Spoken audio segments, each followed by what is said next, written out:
and welcome to today's episode of Health University, where I have the pleasure of meeting and interviewing Dr. Paul Quinn. Dr. Paul is a professor, an author, and a midwife of 30 years. And his latest book, Prenatal Possibilities, is really what we want to cover today. It's a new cookbook for women and families during pregnancy, but I also presume, Dr. Paul, it would be good for preconception as well. And it has a focus on recipes to align your mind and body during pregnancy.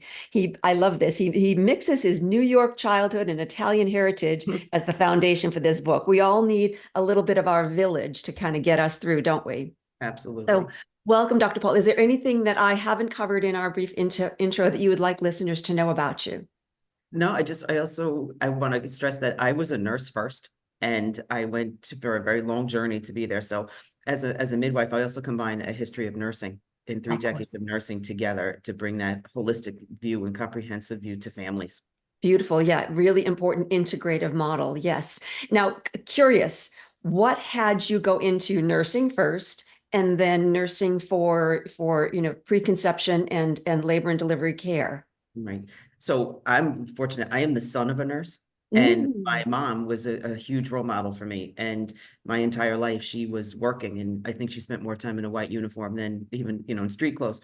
So I got the opportunity to join her at her hospital as a volunteer from a very young age. And Mm. I was fortunate enough that I wanted to see and do everything. So I was able to work in the nursery, and Aha. these pregnant women come in, and they would go in one door to labor and delivery, and later the baby would come out another. And I was kind of Magic. intrigued by what happened back there that this would occur. So Mm-hmm. I was really kind of curious about that. And one of the nurses that was in labor and delivery at that hospital left our hospital to go become a midwife and went to England to go Ah. train. So Mhm. she sent me letters and stuff, and I heard what she did about, home visits and working with women and delivering babies in the house. And I just was so fascinated by what she did that I knew this is where I wanted to be.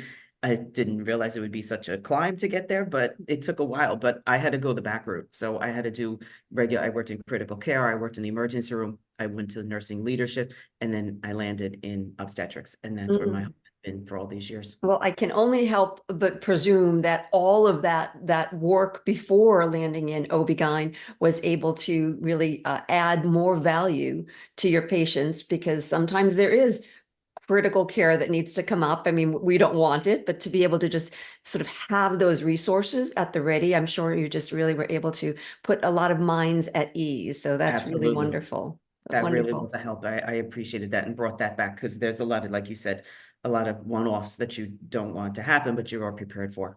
Absolutely. But now back to the book, because I think that this is really something that the listeners are going to want to know more about. Prenatal possibilities. How did that come about? How would you say it differs from other pregnancy cookbooks so that people can really, kind of really rock what this is going to have in store for them?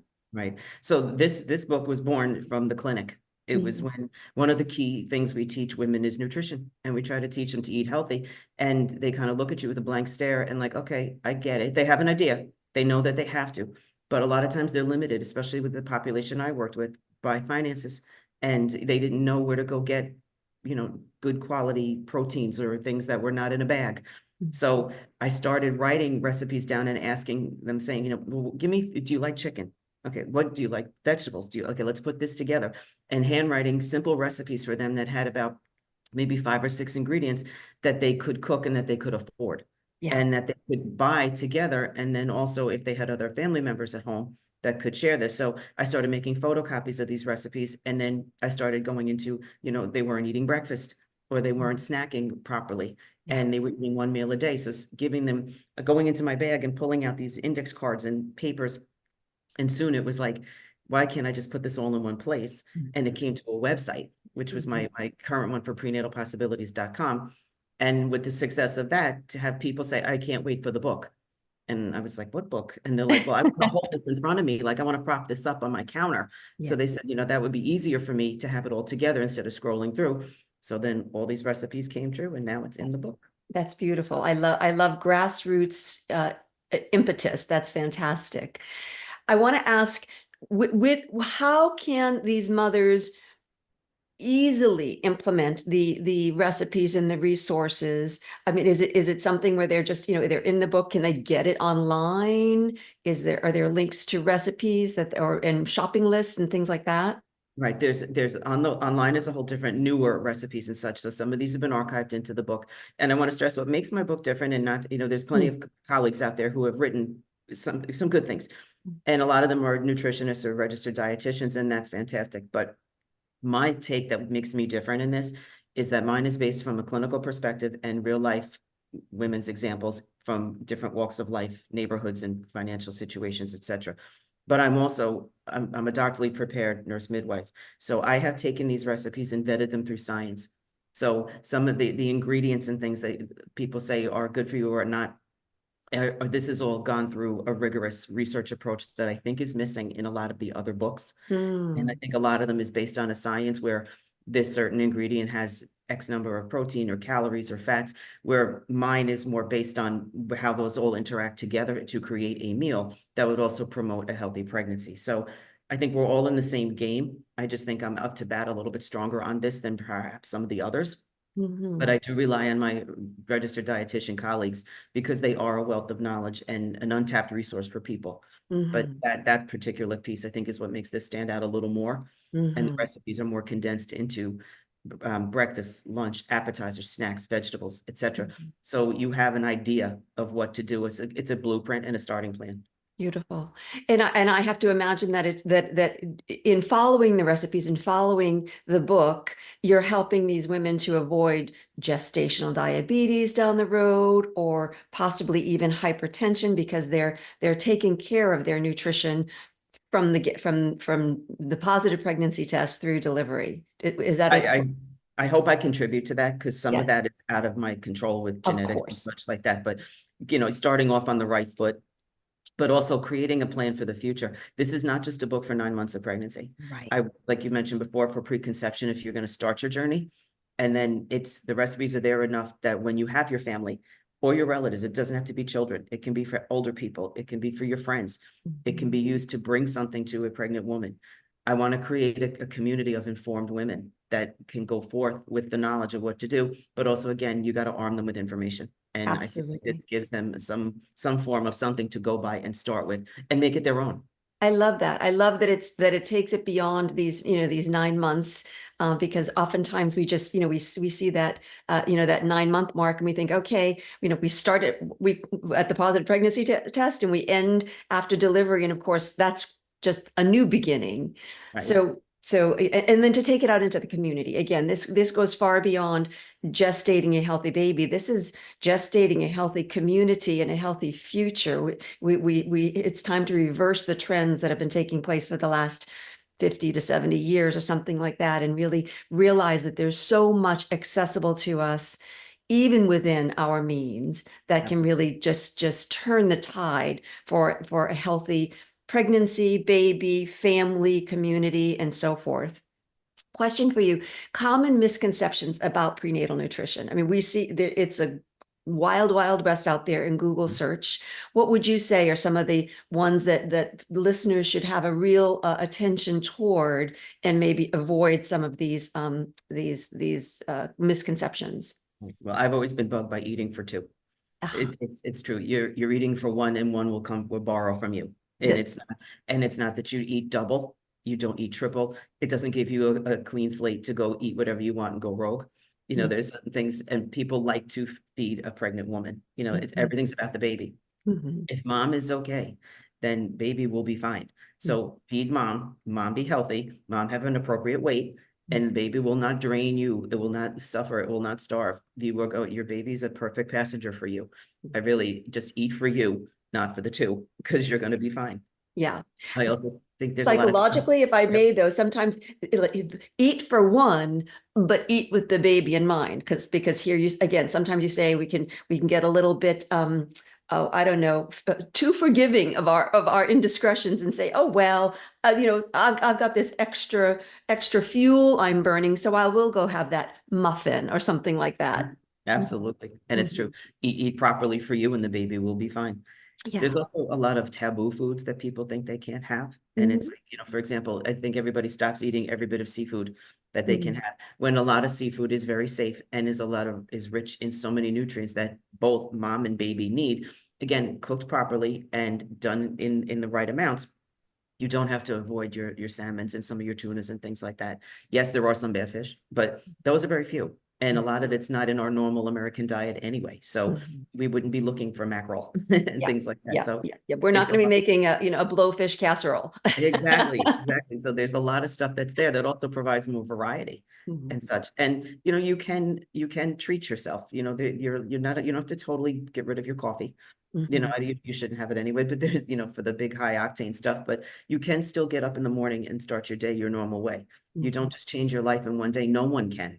Right. So whatever changes you make have to be gradual and you have to test them and see how Mhm. they feel. But as long as you stick within a safe blueprint, you're going to be fine. I don't think pregnancy at all should be a time of abstinence for anything, and it shouldn't be a time of major avoidance of things, where it's actually a great time to try new things. Yeah. And I think, like in my book, there's some recipes that people may not think of, with some ingredients with vegetables and such, that are actually healthy for you, and a way to put them together. So try them a different way. You might like them. Yeah. Well, give us an example, if you will, of, one of a favorite recipe where you're getting feedback saying, "Oh my goodness, never thought of this, love it, and I'm getting all the nutrients I need from it." Right. So for example, it's summertime, and this is Mhm. one of my favorite seasons. And being a New Yorker is kind of, we don't get much. So, I escaped to Florida, but the idea is that you want to enjoy the summer while you have it, and the vibrant stuff that's available. So for Mhm. example, I always have my confetti shrimp tacos as a go-to. You can do this in one pan with Mhm. very few ingredients. It combines the protein of shrimp, which is safe to eat. It combines the vegetable, when you make your own slaw, and it combines a little bit of sweetness with mango and Mhm. pepper. So it gives a lot of pop of color. You can eat it in your hand. You can make it in less than 20 and 30 minutes. You can make a lot of it and feed a bunch of people. And Yes. if the ingredients are inexpensive, and if it's left over, that becomes a lunch for the next day or another dinner another night. So it saves you money, it saves you time, it tastes fantastic, it looks great, and a lot of people like it. And again, make it your own. If you want to add hot sauce, do it. If you want to add more sweetness, add more. It's up to you. Change up your fish, change up the slaw, but that simple ingredient is so easy, and it's in one pan. Yeah, I love that. And I want to just circle back a second to your comment about, this is not a time to completely then abstain and switch things up. And it makes good sense, because sometimes the stress of that alone is such that the stress hormone cortisol is harder on the body than perhaps that cup of coffee with cream might have been. I will just put my little 2 cents in, saying, if you're going to have coffee, have a good coffee. Make sure it is mold free as best you can, and organically sourced if that's possible.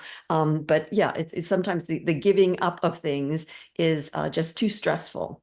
Right. And the Yeah. guilt, because every time anything happens, a bad blood test, something's wrong, automatically she thinks, what did I do? And Right. what did I do wrong? And usually it's like, I shouldn't have, gone near the TV set or touched a magnet or eaten X. There's always a blame there. And women need to understand that their passenger is a unique individual. Mhm. Yes, you created it, but your genetics made this new person who is their own person and will have their own problems and their own successes. You did not contribute to them. Basically, you are carrying this child. You are Yeah. doing the best that you can, and the guilt factor has got to go. It's so strong.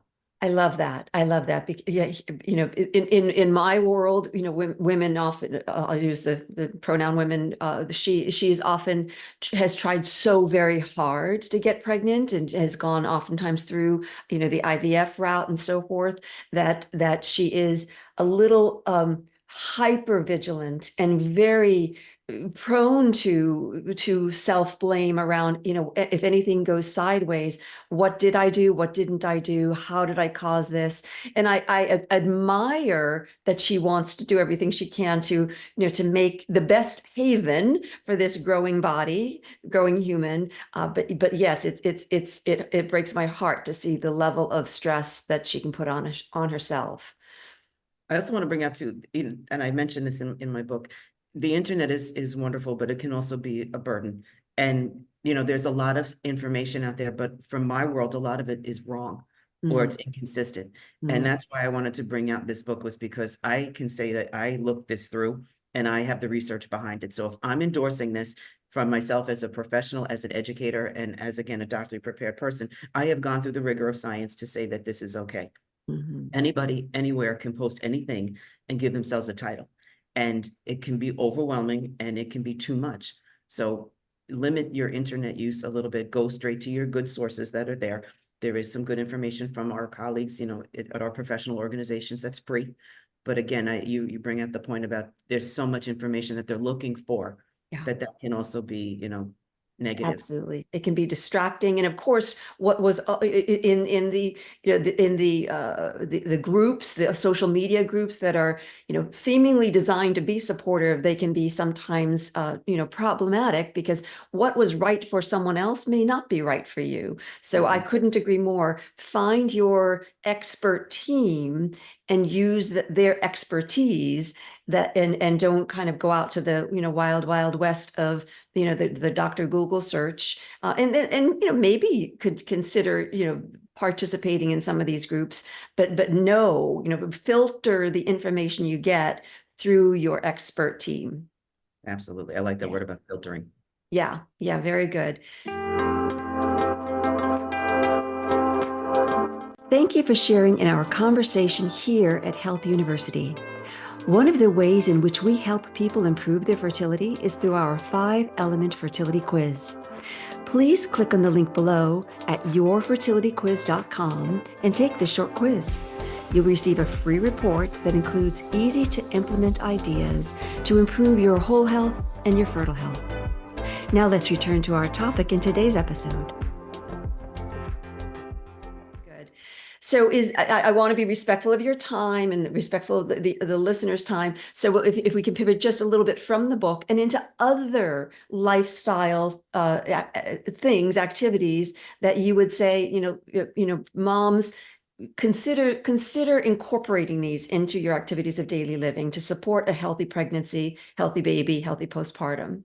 Right. I am a strong proponent of, complementary and alternative medicine, and I believe in the personal approach. So meditation is cheap and it works. It takes a little bit of time to learn it, but the benefits of it are phenomenal. And especially for a woman or a mother to be, to take that time to be herself, find out who she is, listen to herself, but give herself a sense of peace and some calm in a world that's chaotic, I think also helps with her stress. I Beautiful. believe in connection. A woman needs a community. She needs her friends. She needs her family, her partner, these people that need to surround her and support her with as much love and attention that they can give her, and to be able to lean on them. You may not need it now, but down the line, there's people want to help. Let them make you a meal. Let them watch your dog or watch your kids so you can get out and go get a manicure or take a walk or take a nap. Take some of those burdens off of you. Mhm. I also believe that there needs to be gentle exercise Yeah. to what a woman can tolerate. Walking is always great, especially after meals for 30 minutes. Any yoga with some gentle stretching helps the body. Things that are going to promote your heart rate to a safe level, but also kind of help your endorphins in your mind. It's a good focus time for you to get out of your home and get out of your own space. And again, be for you. Listen to music. Go find what you love and blast it loud if you want to. Yeah. Safe. This is a time to definitely be attentive to, especially where you're driving and parking and walking and things like that. Weather, be safe on your body because you're a little off balance and stuff like that. But, focus on you. It's a time it's okay to be what may be considered selfish. It's about you right now. Mm. And women need to get rid of that thing that what other people think. Right. Until you're done, you are right now a factory working 24 hours a day at top speed. Yeah. None of us can do that, but you are. Yeah. So it's time to take that break and focus on yourself. And a lot of it is, again, inexpensive things that she can do, but relying on that circle and the people around you to take advantage of what they offer and do it often. Yeah. Daily. Do you and we call these things practices, right? So we're not ever going to get it done perfectly the first time, but we're practicing and we're giving ourselves that self-care for healthcare and really just kind of having some, how shall I say, some breadth for ourselves so that we can be more than the, superhero, superhuman image. And that's only an image out there on, on TV or on social media. We're all human beings. We're all fallible. So we do the best we can with what we've got. But the onus is upon us to each day say, what can I do for myself today that's going to help me have a healthy day, a good day, help grow this baby healthfully today, and then just do the best you can. I'm a big proponent of, and for some people, meditation is they think that they need to go, sit in a lotus position somewhere. Just some guided imagery, even, that's something you can download, Yes. on Spotify or wherever, and just let that filter, because it will filter through your subconscious, and you'll pull a thread that says, that image really resonates with me. And then, of course, yes, I couldn't agree more with this gentle circulation. We're designed to move.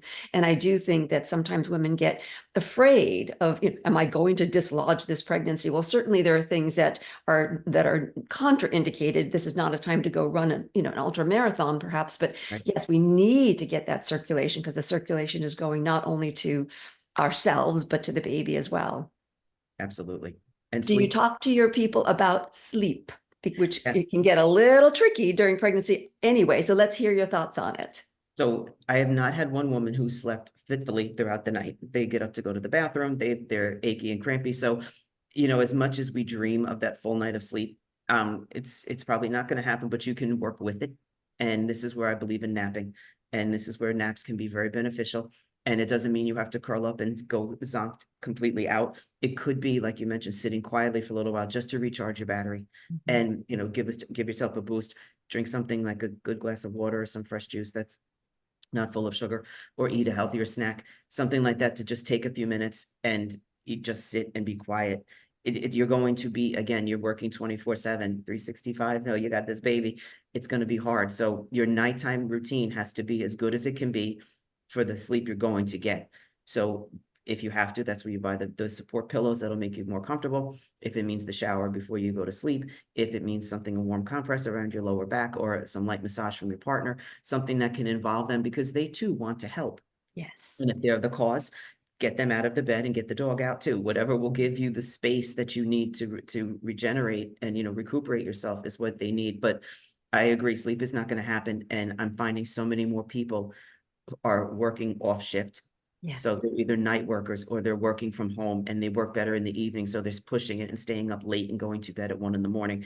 Everybody's broken, living on this busy, busy clock, or they're working extra because they want to save up money for the baby. So they're pushing themselves harder at a day job or a job where they stand. Yeah. So that self-care, when you realize, you can't do what you did before to that degree without taking a little bit of a break somewhere in there. But Mhm. I see so many people pushing it and pushing it harder and harder. And it's so, I mean, that's just really going to elevate inflammatory chemicals and so forth, and impede the sleep when it is time to lie down. I have a sort of an additional little recommendation, is that when your bedtime will be, turn off your electronic devices, ideally an hour before, but at least 30 minutes before. If you're using devices, after dusk, try to get some blue light blockers, or put a blue light screen saver on your screen, or an orange light screen saver, so that the imprint to your brain is saying, okay, it's time to begin to do the resting, recuperation, repair. Right. I think these phones have been the worst thing, because as much as we use them and we're tethered to them, I mean, and it's a social time, everyone's texting. And Yeah. I'm sure there's friends of relatives and everybody, and they're probably benign messages and they're fun, but you're keeping yourself awake. Hmm. Interacting with people like that, you need to say goodnight now. Hmm. I'm just going to Hmm. bed. Put that phone on airplane mode. If you don't need the phone for your alarm or whatever, put it in a different room, so Right. that you're actually getting the sleep that we as human beings were designed to get. If we're out camping without satellites nearby, darkness would fall and we would go to sleep. We just wouldn't be able to stay awake. So Exactly. these imprints are self created. They're technology created, and so therefore just remove the technology to the best of your ability. Right. Yeah. Well, I again want to be so respectful of your time. Is there anything else? Because I've been pinging you with questions, but I want to make sure that you get to say whatever it is you want the listening audience to hear before they take away, before we close rather. And as a takeaway, I want to make sure that everyone knows that all of the links and the notes and so forth will be in this in the notes so that you can just access Dr. Paul should you need. Right. I just want to make it a point, like, and I always try to encourage women, you got this. And Yeah. that's my phrase, you got this. You know what? Generations of us have been born. And I want everybody to know that as a mother, you are the link between the past and the future. Without you, there would not be a future. So you got this. You have a gift and you have the ability, and you will do the best you can, and you will be fine. You have Mhm. people to help you. And again, thousands and millions of women have done this before. You will do this. You will do this safely, and you got this. Don't stress. You got this. That's beautiful. I just got chills. Thank you, because here again, it's this tendency toward perfectionism that has us wonder, can we really do this? And as you say, it's it's been done naturally forever and will continue to be done naturally forever. So just get back to your nature. You know, you've got this as a human being. That's Absolutely. beautiful. Thank you very, very much. Thank you for taking the time. Thank you for sharing your book and the wisdom. And I would say to the audience, you know, get out there and get it. This is not just during pregnancy. Do it for your preconception. Do it for postpartum delivery. Do it for your family and your community. Let's all just work together, arms linked, to make a healthier way of living and be better stewards of the planet.